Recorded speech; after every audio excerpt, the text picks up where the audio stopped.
Okay, let's start at the beginning. The title of the talk is When Art is a Problem, and this is the issue that I try to discuss with you guys, interactive, so if you have anything to add or ask, please interrupt me.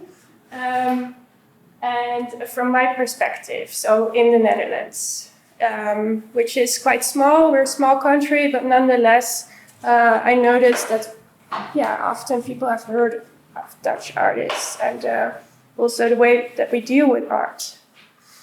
So, when discussing this topic, saying, well, at home, back at home, I'm going to do a talk on hybrid art. What actually is hybrid? You know, is it in between? Is it basically nothing on a nail? So nothing on the wall? That's possible. In my case, it definitely is. So if you've seen the booth 203, it's, very not conventional.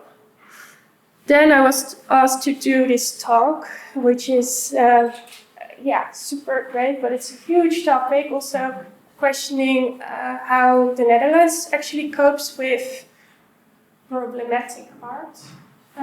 So we have little time for a big topic, but we're going to do our best on that. It really seems like now is the time to also discuss this topic in general, so it's perfect. I wasn't sure how big this room was, so I was thinking, okay, people at the back might not see me that well. So this is me in the gallery with my dog. I'm a dog lover. This is Shuf, Italian water dog. So I'm an art historian, but I also have a background in fashion strategy. So that's a bit more commercial and interdisciplinary thing. And the owner of Lauwer Gallery.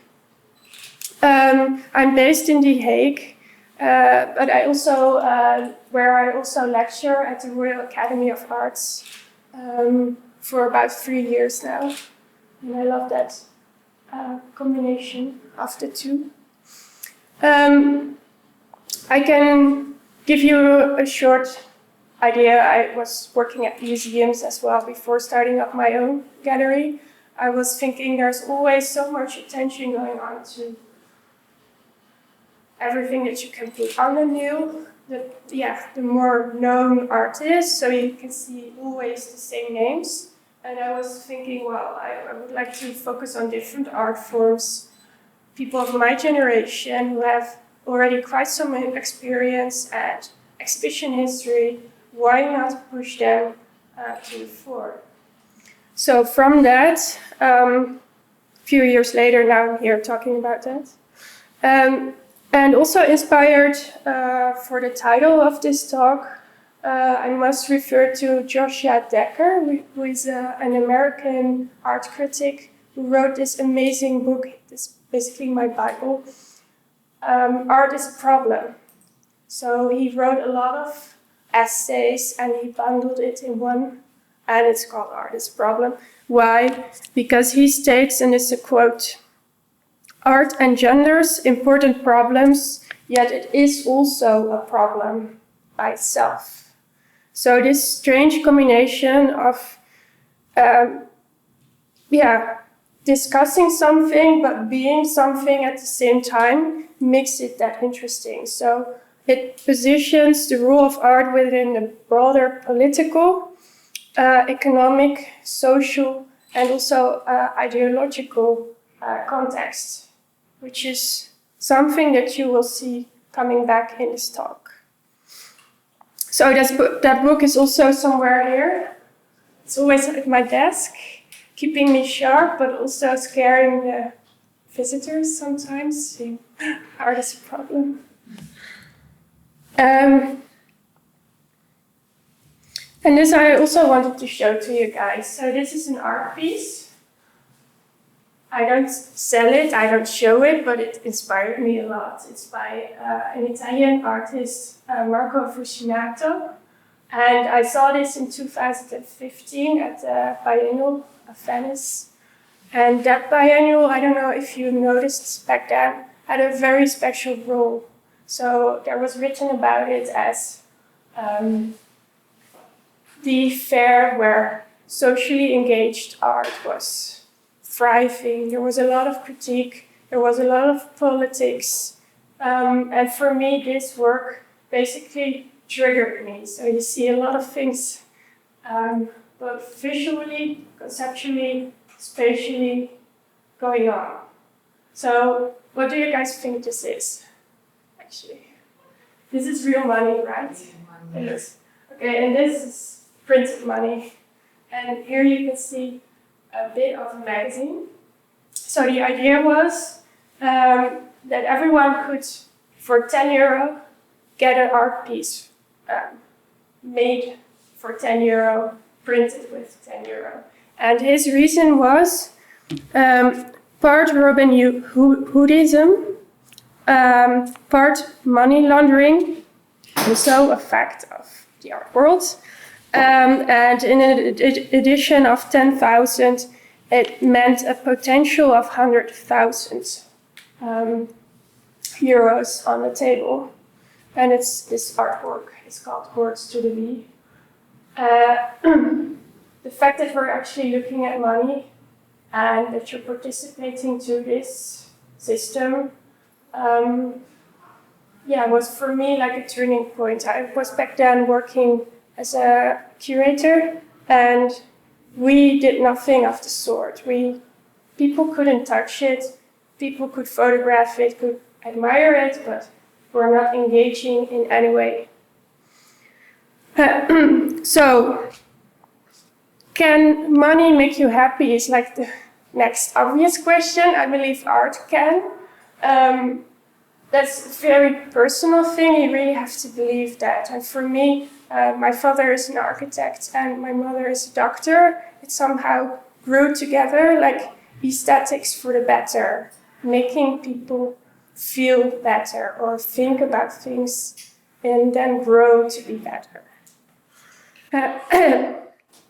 So this is like a start and also a thing, an observation. This is not what we see in the Netherlands. There are some experimental spaces. Hi. But basically, I thought we should need more of this back home. So from that, the gallery grew, and I will not do an entire promotion on the gallery. This is just in The Hague. If you are there, you're most welcome to visit. But otherwise, it's good to know that this friction that you also saw in the previous artwork, that is something that I look for always. So problematic art. Art that you cannot put your finger on right away. And basically it meant two pillars, especially in the Netherlands when you deal with either textile or photography. And we will come through to the reasons why. But basically I was giving them, since 2017, a particular space, so a home for the strange duck amongst the arts.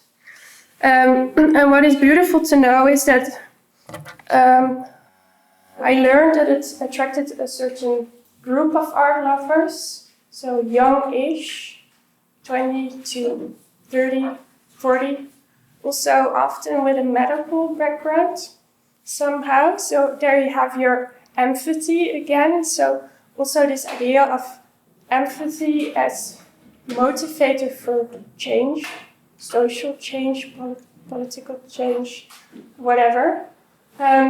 So that kept coming back, and that was also noticed, of which I'm very, very glad. Otherwise, we also wouldn't have been here.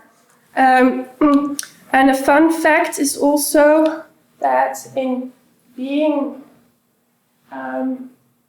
interdisciplinary from a background, working with interdisciplinary artists, it also has a different value. So you could say it has much more social value than, of course, also artistic, but less emphasis on the economical value.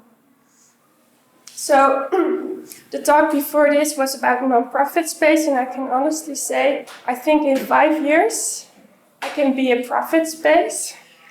You know, when the whole costs, benefits, investments are in line, but that's okay. I mean, that's how you focus. So I would like to put in some information as well. There is signs of the rise of the millennial art collector, and there's also these stories saying millennials are the monsters. They don't do justice to art. Well, it's the opposite when you work with hybrid art, actually, because a report shows that they are more likely to invest in art if it has a social impact.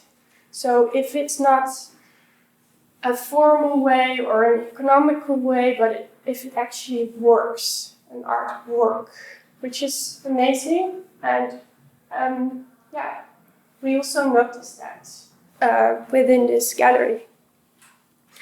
Then I would like to come back to textile and fashion. Here you can see, not recognizable, but a t-shirt, something like what's above. Thank you.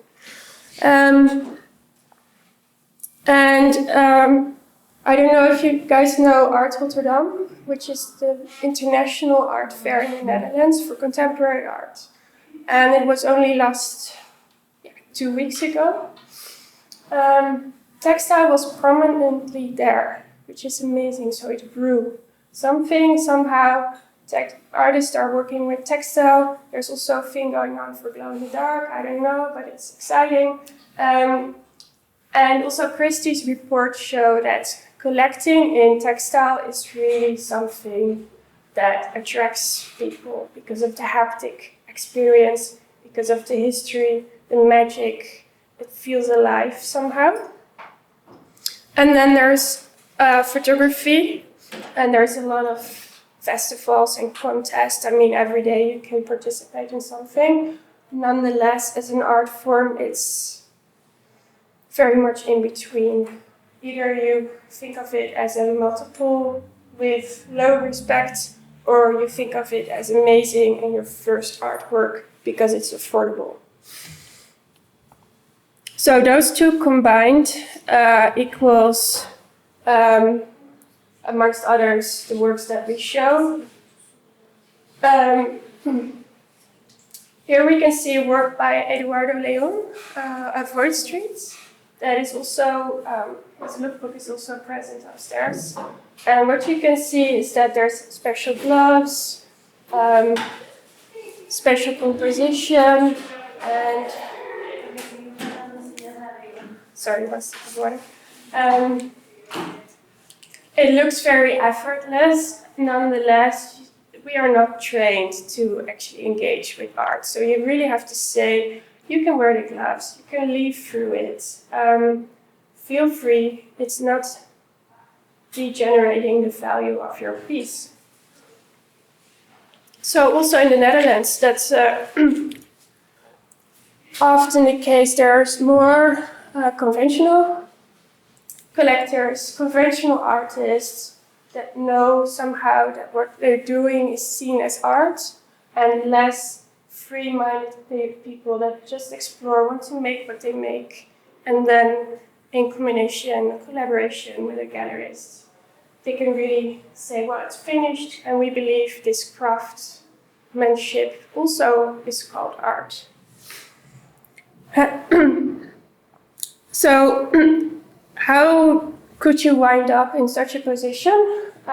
For me, I got a lot of inspiration by artist collectives. I don't know if you guys know this from New York. Amazing projects, fashion, photography, everything together. And they say, founded in 2010, by the way, to change the art world, we must change our ability to understand it.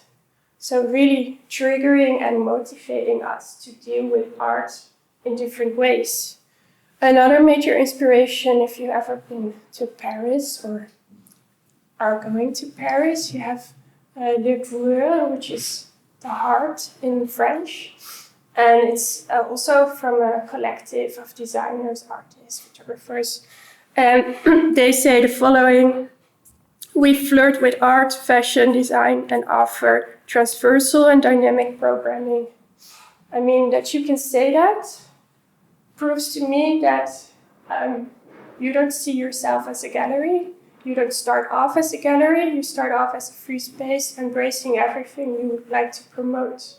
And that, for me, is also super important. So Lauwer is a gallery, of course. You have to be foundable. You have to be able to be looked up at Google. But in the essence, it's very free, and we just do whatever is appropriate, very open-minded about programming.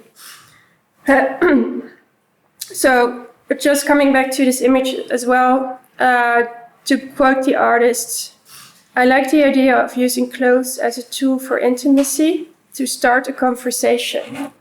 And that is also one of the main goals of what we show in the gallery, to start a conversation. This was, by the way, a quote from Wallpaper. We had the honor to actually be in Wallpaper, this international design and art magazine, and they positioned our show in Amsterdam. So as you all know, Amsterdam is a country, and The Hague is only part of it. No, I'm kidding. The Hague is a difference. It's like the Brussels of the Netherlands. Okay, so this image, I think, is all familiar to you. It's the first image on the website. It's amazing. This is by Joyce Overall, and she's also an example to me how art can be problematic. And why that's okay, and more than okay, necessary. So why is that? A leading Dutch art critic recently wrote an article about our art scene. And he said there's a lack of art coming from our country actually presented in the Dutch art world, which is crazy. So we're bringing all different artists, also from Spain, major good artists, but downgrading what we create ourselves. So the round idea for this, or explanation, is we are small and do not see ourselves. So that is like a general observation on the art scene in the Netherlands. And the flip side of that is that it does not reflect what's going on in our society in any way. So we're bringing in all kinds of influences and changes from Spain, from the US, from South Africa, that reflect their society and not so much reflect our own. And Joyce is an example of an artist that really reflects what's going on. So where do Dutch people talk about? What is in the undercurrent of society? So very topical. So also working with clashing visuals, for instance, this soft pink satin for a very harsh reality that this is the most sold and exported gun still today. Then we come to another strong visual. This is a photo by Laila, also presented by Lauwer. And I would like to address the multiple here as to explain how in the Netherlands is dealt with photography. Photography has an enormous density in the Netherlands. So, as you all know, small country, huge number of art academies where they teach people to be photographers. Huge amount of museums. One of the first fine art museums was in Amsterdam. I also worked there. It was very nice. Then there's a lot of photo galleries. And not to speak about photographers, the number of photographers. I mean, huge. Festivals, I think you all know, and seen, it's very much alive. And at the same time, there is this idea, if you can reproduce it, it's not art. So this idea of, which is basically very old, 20th century, we're already quite long in the 21st century, so why not change it? For this idea of, that I borrow of Virgil Abloh, this fashion designer of Off-White, he says we have to combine the tourist and the purist.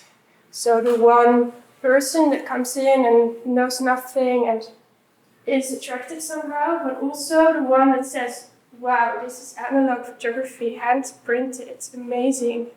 Probably made with a Hasselblad camera. You know, this purist also needs to have something. And this is backed up by talking galleries. So an international conference where a lot of galleries discuss topical issues, in which one of the conclusions was galleries should not abandon their snobbishness about what constitutes art. You're not debasing a gallery by selling an affordable print, a postcard, or a book. That gets people started. So basically, in the Netherlands, we're still in the phase of getting people started.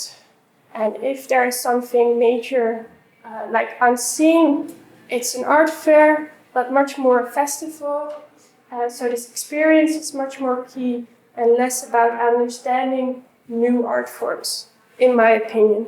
So I cannot emphasize enough that this is from my critical review. Then the online sellability also creates a question mark to photography, because what you see is what you get, and we're not used to that.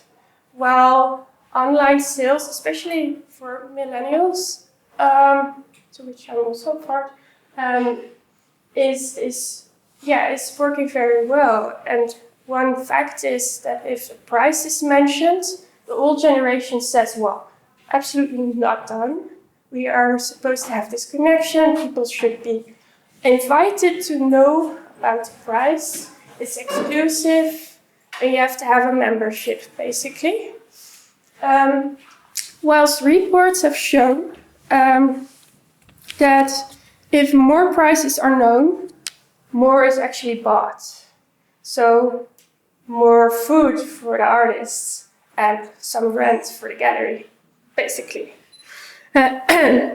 So transparency is very important in order to make this connection and also to make this personal connection, because you can love a piece, but if you don't know how much it is, you never know if it's within reach to create this connection.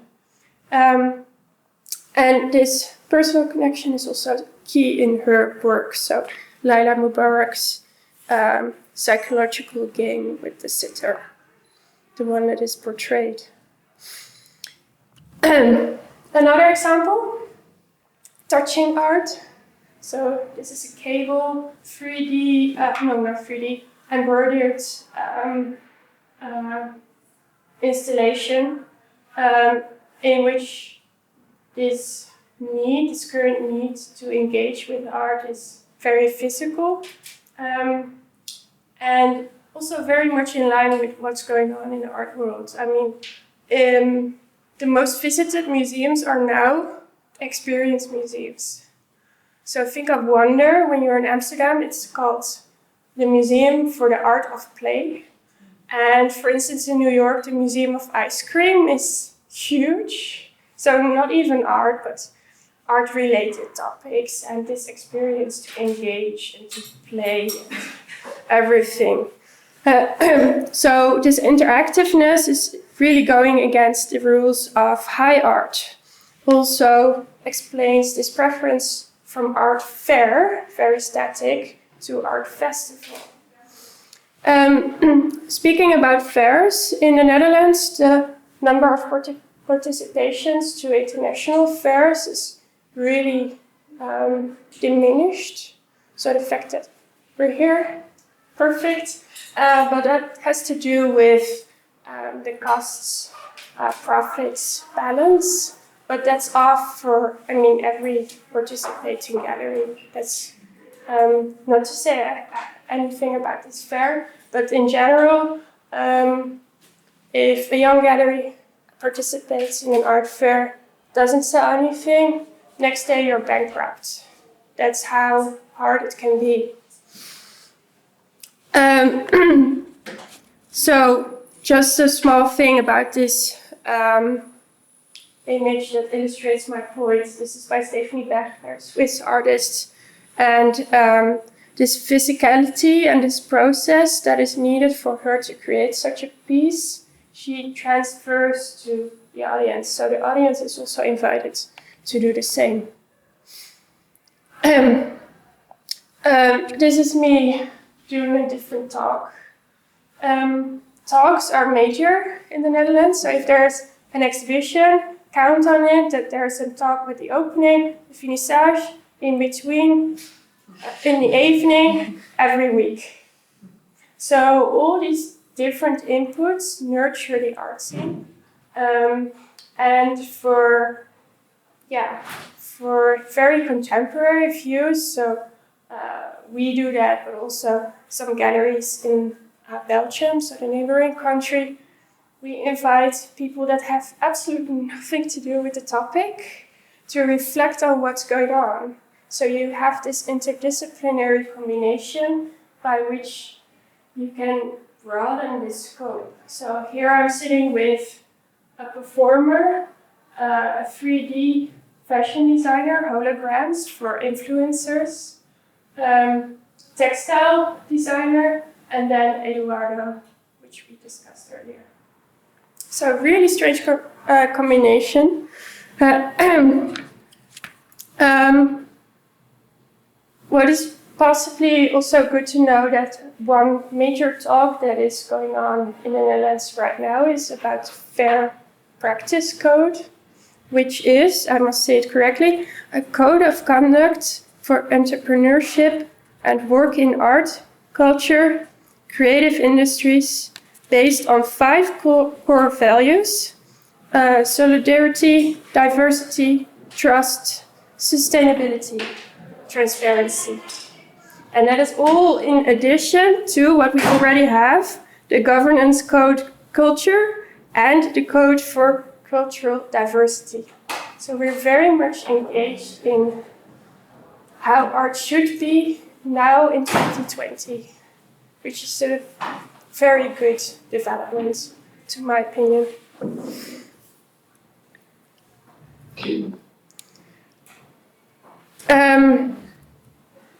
This is something that I think everyone says. The previous speaker also says it. Said it. Just an example: a book by this photographer. I cannot make a book. I collaborate with a graphic designer. I cannot write a book. I collaborate with writers. I cannot make the photos. Collaborate with photographer. A lot more. There's even a poet has worked on this. So collaboration is like key for now, I think. For this time, also in the Netherlands, you see that most interesting developments have to do with collaborations coming from different angles. So think of residencies as, to my opinion, delivering the most interesting results. People that have nothing to do with each other do different things, but are in the same building. So, for instance, Rijksacademie, de ateliers Jan van Eyck, and WOW residency, of which you saw the photo of the talk. Yes, so I think the 15 minutes is full. Just as a final word, I believe that art should never do nothing. And art is forever a problem, and it's our problem. So, thank you.